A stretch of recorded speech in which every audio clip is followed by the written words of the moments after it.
Joe, Alabama beats Tennessee last night in the third week in October. Alabama able to hold on even with a Tennessee push there late, getting a massive pick six before halftime, pretty much sealing the deal there. When you look back at Alabama and Tennessee, how do you recap this game? Blake, we're spending a lot of time trying to figure out who the best teams in their respective conferences are. And I think that the SEC, there has been a lot of level setting. I shared some of my apprehension of buying into Texas A&M because of some of their defensive inconsistencies, especially ones that showed up against Arkansas this past week. But Blake, after this game for Alabama, I really think that Alabama has proven that they are the best team in the SEC right now. I am going to continue to push this statement. I keep saying it, and I will say it every single season from here on out. Teams are allowed to get better. Teams are allowed to improve. They looked in the mirror after the Florida State loss, and all of their weaknesses stepped up to now become strengths. They did not allow a single sack in this game after we talked about after the Florida State game that offensive line was not good enough to playing at the level that it was at to actually go on to win more than 10 games and to be in the SEC championship conversation. That has changed. Ty Simpson continues to be a big-time playmaker. Ryan Williams continues to step up when he has been getting more and more healthy. The one thing that is legitimate a concern is the problem with running the football. Jam Miller only getting 15 yards on 12 carries, and then you're having Jeremy Bernard be your leading rusher is a serious, serious issue. But the way that they have gotten better has kind of proven to me, Blake, that they deserve to be that top team in the SEC right now. I do agree with that, and they're undefeated in SEC play, which somebody's going to have to knock them off twice for them to likely not make that championship game, and I don't know if I see that moving forward for them. Look, I think that they're the best offensive coach staff in the SEC right now because the opening drive, and look, they're doing it with a faulty run game, and I do wonder if Hill can start getting you some things going like he did in the second half, and Jam Miller's been banged up all season. If he starts getting more healthy, you got a game next week against South Carolina. You have a bye week, and then you have LSU. That bye week and this week could do some real wonders for him. In reference to the game, Joe, they come out always with some of the best scripted stuff that I've seen. I think of the game last night. Ryan Williams doesn't have a catch. Last week, he's been banged up. You get him he makes a ridiculous catch, the fade along the right sideline. Then you get him involved in the reverse. Then you're getting involved early, like, hey, man, we got to clean this up. And that's what great offensive coordinators do. But, Joe, everybody, when they talk about Bama, constantly wants to talk about the offensive side of things. And that's not where I turn in this game in a recap. Boy, they got after Tennessee, and that pass rush finally showed up. The air getting after it, multiple guys being able to get sacks, Aguilar having nowhere to go. That's where I think that they've gotten better more than offensively. I think offensively they can definitely clean things up, but defensively they're finally getting a pass rush against the Tennessee offensive line, who, quite frankly, I don't think is that bad and has done some really good things. But, Joe, they put so much pressure on you in reference to over these last 4 weeks that if you don't make the big play, that they'll break your back.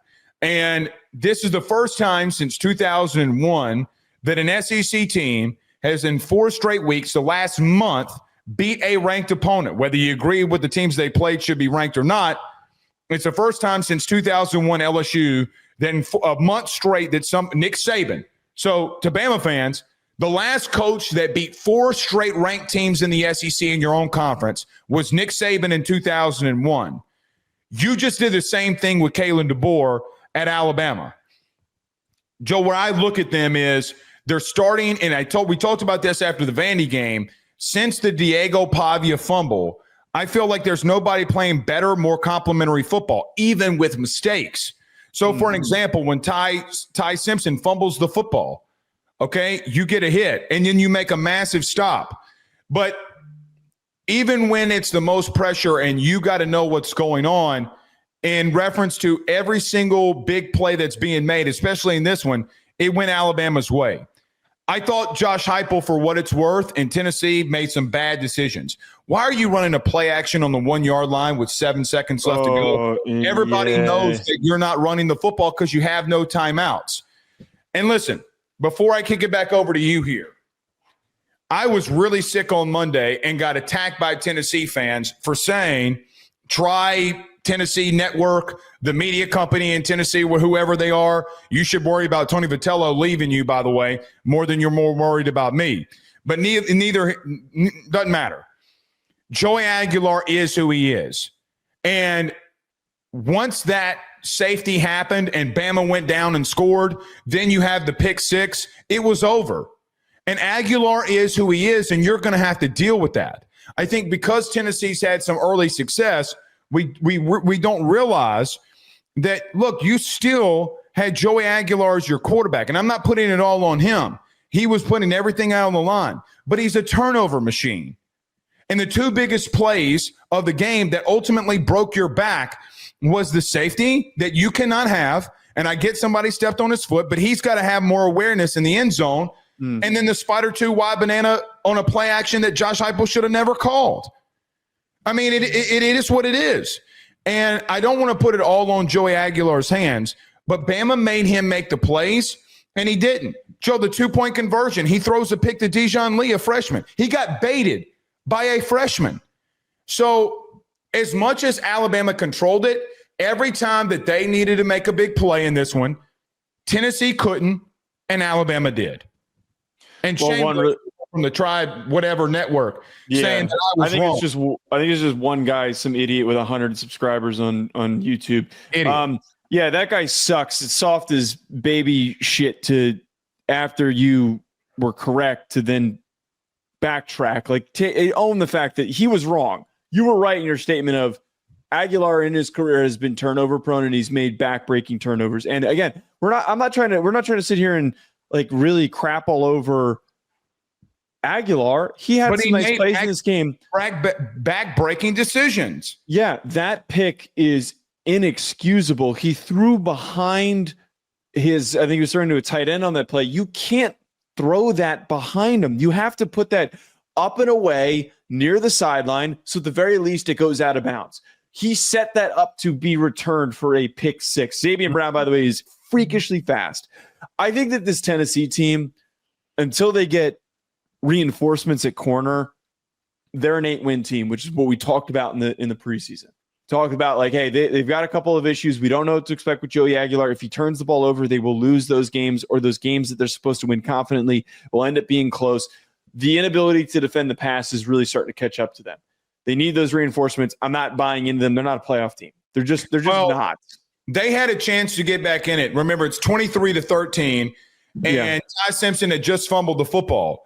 Then you had the botch snap situation, and you just couldn't overcome. But again, this Alabama team has gone against 4 straight ranked opponents. They have the number 1 strength of schedule at the current moment. It's probably not going to finish that way, but they have the number 1 strength of schedule at the current moment based off of everything that they've gone through in the last month. Mm-hmm. So looking at Alabama, yes, Tennessee's got things they got to clean up. They were good in the run game. Their defensive front is really good. Their secondary is really bad. But, Joe, this team's hitting it on a lot of cylinders. Jeremy Bernard continues to find ways, like the double pass. How that was any positive yardage last night, I have no idea. You are in situations where Ty Simpson, in my opinion, is your Heisman frontrunner. He's making all of the right decisions. Joe, when I watch Ty Simpson, I have no doubt whatsoever that there's a more prepared quarterback in the country. I just feel like he's that. And listen, when you have a quarterback that is playing the way that he does and that's what's going to lead you. And listen, all the things that DeBoer took, I mean, look, both lines of scrimmage are getting better. They're playing better defensively. They got the weapons on the outside. The one flaw that they have at the current moment, can you find a way to run the football?